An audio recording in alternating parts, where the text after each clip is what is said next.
વાગડાના ઓછાણ ગામે રમાઈ રહેલી પ્રતિષ્ઠિત ઓછાણ પ્રીમિયમ લીગની આજે ફાઇનલ મેચ યોજાઈ હતી. રમત પ્રત્યેના આકર્ષણ અને ખેલદિલીના દ્રશ્યો સાથે આ ટુર્નામેન્ટનું ભવ્ય સમાપન થયું છે. વાગડા તાલુકાના ઓછાણ ગ્રામ ક્રિકેટના રંગે રંગાયું હતું.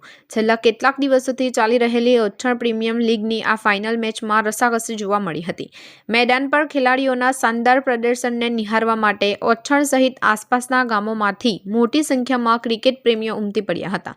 સ્થાનિક કક્ષાએ રમાતી આવી ટુર્નામેન્ટો ગ્રામીણ પ્રતિભાઓને બહાર લાવવાનું એક સશક્ત માધ્યમ બની રહી છે. ઓછાણ ગામે યોજાયેલ આ ટુર્નામેન્ટની સફળતા બદલ આયોજકો અને ગ્રામજનોમાં ખુશીની લહેર જોવા મળી હતી. ઓછાણ ચેલેન્જર અને ઓછાણ વોરિયર ગામ સામે ફાઇનલ મુકાબલો હતો. 147 રન 17 ઓવરમાં પૂર્ણ કરી વિજય બન્યા હતા. આ પ્રસંગે વિસ્તારના જાણીતા સામાજિક અગ્રણીઓ હાજર રહ્યા, જેમાં ભરૂચ જિલ્લા યુવા કોંગ્રેસ ઉપપ્રમુખ ઇમ્તિયાઝ પટેલ અને જાબીર પટેલ, ઇમરાનરાજ વસીમ, ભાઈ શહેરી જેવા આગેવાનોએ ખાસ હાજરી આપી હતી. તેઓએ ખેલાડીઓનો ઉત્સાહ વધાર્યો હતો અને વિજેતા ટીમને પ્રોત્સાહિત કરી હતી.